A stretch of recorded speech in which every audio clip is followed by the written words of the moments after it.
Nosso recorte hoje trata do assunto debates e pseudo-debates. Precisamente o corte, tá? Interlocução e interação. Nós falamos demais no sentido coloquial, social, da interação. Tem que interagir. Está interagindo? Não está interagindo? E etc. Isso é uma atenção. É importante interagir. Só que tudo interage. Ainda que minimamente tudo que existe interage. Uma pedra interage. Um objeto sempre mostra-se como um objeto. Ele é.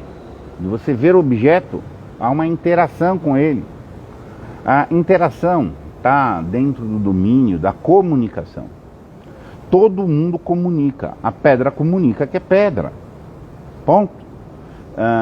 As coisas comunicam. De tal maneira que tudo que existe interage com tudo que existe. Tão simples assim. A gente dá um viés, que tem que interagir, que tem que interagir, que tem que interagir. Isso no sentido é verdadeiro. Mas isso é pobre. Muito mais do que interagir, nós precisamos interlocucionar. E aí entra a grande diferença. A pedra interage com o resto do mundo, praticando o que ela é, dura, pesada, o que for. E nós todos interagimos pelo que se chama idiosincrasia. Tal como a pedra mostra brutamente quem ela é, nós mostramos brutamente quem nós somos. Que todos nós temos uma idiosincrasia. Idiosincrasia é um jeito peculiar de ser. Vem da etimologia grega temperamento único, temperamento singular. Então você conhece o Vicente, mais ou menos você sabe como interagir com o Vicente. Porque você sabe mais ou menos como o Vicente se comporta. Tá? E então o que é isso, essa interação no domínio humano? É uma interação mais do que um objeto, como uma pedra, é uma interação de afetos. Você sabe afetivamente o que razoavelmente você espera desse ou daquele. Na nossa interação nós estamos sempre trocando afeto. Esses afetos podem ser simpáticos ou antipáticos, na medida em que eles são mais ou menos orientados a uma recepção, ou na medida em que eles são mais ou menos orientados a uma ojeriza, uma repulsa. Simpatia e antipatia. Tá? E por que isso é muito relevante? Porque a gente tem que saber separar o que é o domínio meramente interativo do domínio interlocutivo. Muitas vezes dá-se uma forma ou uma roupa de interlocução naquilo que é só interação. Isso é muito relevante para nós. O presidente é um cara legal, ele é um cara ótimo. O presidente é um ladrão. Não sei quem é bom, não sei quem não é bom. Está se usando aqui o modo indicativo gramatical. Sujeito, cópula, predicado. É ou não é? Não é bom não, é por isso ou por aquilo. É isso, aquilo, etc. A forma que está sendo vinculada esta interação é verbal e dá uma ideia que teria uma interlocução. Mas não tem interlocução nenhuma. O presidente é X, o presidente não é X. 90% das vezes que esse tipo de acerto for veiculado, não tem nenhum valor interlocutivo. É só afeto. Eu gosto do presidente. Eu não gosto do presidente. É isso que está dizendo. Só isso. Não está dizendo algo pelo peso que a palavra tem, pelo peso que a construção verbal tem que ter e refletir alguma coisa. Você está falando simplesmente o seu afeto, se é simpático ou é antipático. Gostei de tal coisa, não gostei de tal coisa. Gesto. A interação pode usar essa expressão verbal, mas no limite ela é gestual. Ainda que tenha essa cara de uso da linguagem, tá? E, enfim, onde que se pratica uma interação antipática, destrutiva tantas vezes, com cara de interlocução, com cara de linguagem? Na rixa. A rixa, seja no nível de troca de xingamento, seja nesse xingamento permeado com afirmações. Ô fulano, você isso, aquilo e etc. Mas aí eu faço uma afirmação. Pode ser de uma posição política, pode ser de uma posição social, pode ser de uma preferência qualquer, religiosa, o que for. Tá? Tem rixa e tem elementos de afirmação. Só que os elementos de afirmação verbais não vale nada. Não vale nada. E tem gente que fica na rixa, pretendendo que essa rixa fosse um debate. Saber separar o que é um debate do que é só uma interação. Seja uma interação inocente, eu gosto de fulano, você gosta do Beltrano. Ah, ok. Eu gosto do fulano, então, não sei o quê. E ficar falando afirmações que na verdade são só afetos. São só uma um extravasar de afetos, etc. Então, é muito importante. Por quê? Porque da interação você tem que ir embora. Da interação, particularmente da interação destrutiva, você tem que ir embora. Para que você vai ficar em rixa? A rixa necessariamente é destrutiva dos dois lados. Participar da rixa com cara de debate é burrice. É burrice. Não, o importante é debater. Ignorante falando um negócio desse. O importante, quando ele fala importante é debater, mas dando vazão ao pseudo-debate, que é uma rixa de uma interação de afetos normalmente rasos, baixos, etc. O importante é locucionar. O presidente é bom ou é ruim? Ok, eu concordo, eu discordo.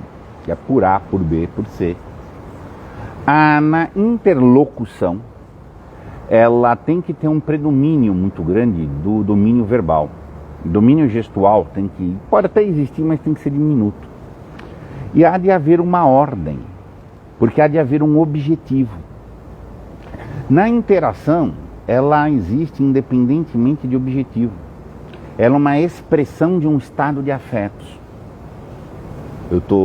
Tenho simpatia a alguma coisa, eu expresso. E isto interage com as pessoas. Quando a gente fala hoje da comunicação verbal, que é um uso lato da expressão, interpretar a comunicação não verbal, me perdoem, que é um uso lato da expressão, é a interação. As pessoas estão interagindo, um mostra um estado psíquico de simpatia ou de antipatia XYZ, o outro reage desse jeito. Interação é o domínio da ação e reação. Hein? Tá? A interlocução não. A locução é uma ordem. Há de haver uma ordem que é meta-afetiva. Se eu for ter um diálogo com você, esse diálogo tem que ter começo, tem que ter meio, tem que ter fim, tem que ter uma certa estabilidade. E necessariamente, para que o diálogo exista, há de haver um mínimo de interesse de superação dos afetos, de superação da subjetividade, de superação da idiosincrasia. Do contrário, nós estamos só na interação. Interação é poder. Eu falo, o outro fala. Nós só estamos trocando estados afetivos. Na interlocução, a gente tem que perseguir um mínimo de objetividade. Pode ter fins diferentes. Eu posso ter uma interlocução para descobrir a verdade. Então, meu compromisso com você, primeiro, eu só posso participar de um diálogo dialético se eu estou comprometido com descobrir a verdade. Vou discutir com você um X assunto para a gente descobrir o que é verdadeiro em tal coisa. Né? Se a gente descobrir que a posição verdadeira não era nem a minha nem a sua, supõe-se que eu vou aderir. Por quê? Porque a minha opinião, a minha premissa de partida ficou superada. Tá? E aí o que acontece? Então, Se eu entrei em algo para eu buscar a verdade, se eu a acho, tá, eu tenho que aderir. A dialética, a interlocução dialética, ela é colaborativa. Você está feliz com a resistência, porque é colocada uma resistência num sentido meta-afetivo, do meta-interesse. Tá? Ponto, isso é dialética. Então, assim, a dialética interlocutiva é muito importante para nós, para a colaboração social e para o desenvolvimento da nossa inteligência intralocutiva. Nós temos que praticar locução conosco. Se nós não locucionamos, intralocucionamos, nós viramos dementes. A gente não põe ordem em nós. Isso mesmo. A prática ordenada da dialética, ela tem que servir por nós, porque nós temos essa própria estrutura dissociativa, que se pode chegar dentro da interação, ela pode se dar essa dissociação intrapessoal. Nós temos essa desordem de afetos, essa mão quer isso, essa mão quer aquilo, gente, porque as nossas vozes vão. Então, por ordem, na interação é locucionar. Então, se há um objetivo, e aí a ordem tem vistas a um fim. Se há um objetivo de descobrir a verdade pela verdade, não é por um interesse. Tá? Eu pratico a dialética. A dialética tem que ter começo, tem que ter meio, tem que ter delimitação de assunto, tem que ter estabilidade no fluxo da conversa, tem que ter o comprometimento sincero das pessoas. Ponto. Pode existir uma outra interlocução com interesses. O interesse pode ser uma negociação. Eu quero negociar com você. Há uma interação que chegou a um atrito. Você gosta disso, eu gosto daquilo, só que nós estamos no mesmo lugar. Eu tenho que negociar com você. A lógica, há uma interlocução na negociação. Mas a lógica dessa interlocução é outra. O que eu vou ceder, o que eu vou exigir, o que não sei o que, etc. Mas, de novo, ela tem um fim específico. Resolver um impasse na situação tal. Resolver um conflito distributivo não sei aonde. Mas há de haver uma superação de afeto. Senão eu fico lá só mandando afeto, xingando os caras me xingando e etc. Tá? E etc. Tá? Uma outra modalidade que existe é a interlocução retórica. A interlocução retórica, ela tem um cenário de conflito na seguinte forma, é uma adesão. Eu busco uma adesão.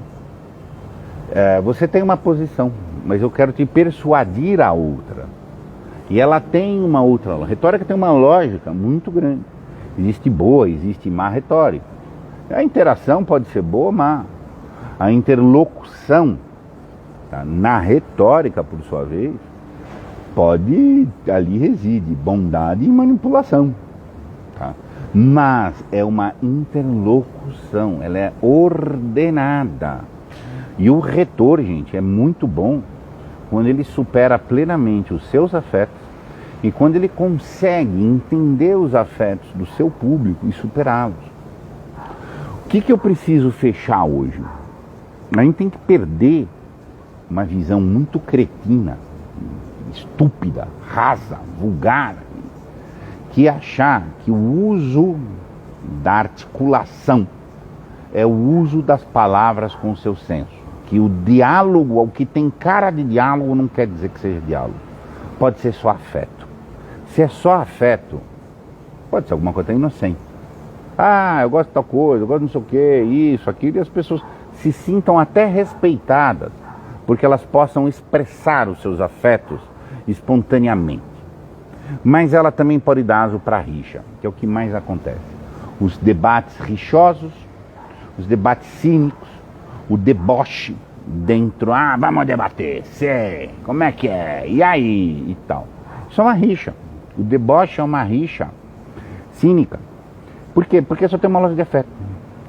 Se você chegar numa situação que só tem lógica de afeto, só tem uma coisa inteligente para você fazer, é puxar o carro. Falou, um abraço para todo mundo e tal, mas não tem o que debater. Por quê? Porque não vai progredir. E você tem que tomar muito cuidado para não cair nesses falsos debates. Tem pessoas que são viciadas nisso. Gente. Tem isso daí que é um vício. É um vício que está generalizado. Por quê? Porque o cara está carente. A pessoa, o viciado, de um modo geral, vícios em geral, é uma expressão de uma carência humana. A pessoa tem uma carência, ela tem que levar os afetos dela, para que isso tenha um eco em algum lugar. E esses afetos podem ser bons ou maus. E se são bons, podem perverter também, gente. Exato.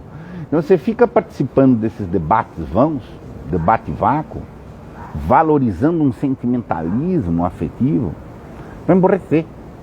Você vai se dessensibilizando, aquilo vai criar uma desordem dissociativa na tua mente, tá? E você vai ficando burro. É simples assim, vai ficando burro. Então, o debate é importante, o debate interlocutivo. Pratique-o. Se você bem praticar o debate interlocutivo, você vai tonificar as condições da intralocução. Se você praticar bem a intralocução, tá, você tem condições de participar do debate interlocutivo. Não tem jeito. Se eu não tenho ordem interna, eu não vou ter externa. Eu tenho que subir as duas ordens mais ou menos juntos. E até porque se você não tem ordem interna, você é carente. E aí você fica nesses debates, achando que tem que ter posição. Então, só afeto, meu. Só afeto. Você usa expressões verbais no modo indicativo, que deveria indicar algo da realidade, quando está indicando nada da realidade. Você está contando sobre você. Os debates, vamos ouvir fulano, ouvir imbecil falar, vai ficar ouvindo ofensa, vai revidar ofensa, etc. Burrice. Simples assim. E vai pegar teu tempo e vai ler coisa boa que vai valer muito mais a pena. Tem um comentário aqui do Henri. Professor, isso são mecanismos, espantalho ad hominem para escapar de um debate. Sim, são falácias de poder. A interação está no domínio do poder. Eu posso mostrar o meu afeto. E não me interessa o que você acha ou não acha. Mas o meu afeto é. Isso é poder, isso é bruto. Tá?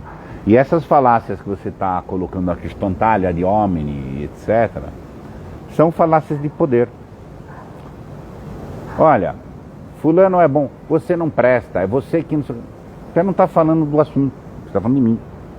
Porque você está com um afeto antipático em relação a mim. Justo ou injusto, mas antipático. Aí você está querendo a falácia, é a manifestação de afeto. Tá? O deboche, o cinismo, tudo são falácias. É muito difícil, gente. Fala para vocês com toda tranquilidade, dirigindo a Casa da Crítica há vários anos. É muito difícil o debate dialético. Muito, muito, muito difícil. Na maioria das vezes são rixas disfarçadas de dialética. Deboches disfarçados de seriedade, cínica. A maioria das vezes. Pouquíssimas pessoas interlocucionam, porque pouquíssimas pessoas intralocucionam. Nós somos um país analfabeto funcional. O analfabeto funcional precisa fingir que não é analfabeto funcional. Então ele fica debatendo, dando opinião. Não sabe nada que está falando, mas fica dando opinião. Fala coisas, depois testa considerações, lança hipóteses, depois fica nervosinho, faz afetos de vítima, afetos de estou ofendido, tal coisa me ofendeu. Sabe, é imbecilidade, pura imbecilidade mesmo. De menino que não consegue olhar para frente e falar uma coisa objetiva que está aí e sintetizar. Por quê? A interlocução que faz crescer. É, isso mesmo. Cresceu uma coisa é porque locucionou, interagiu no sentido com significado. A interação sem significado é só interação afetiva e raso mesmo. A interação com significado é a locução. Tá? Tem uma ordem que cresce. Pois na ordem vai crescer. Agora, se ficar alimentando de desordem, vai ruir. Muito obrigado e até mais.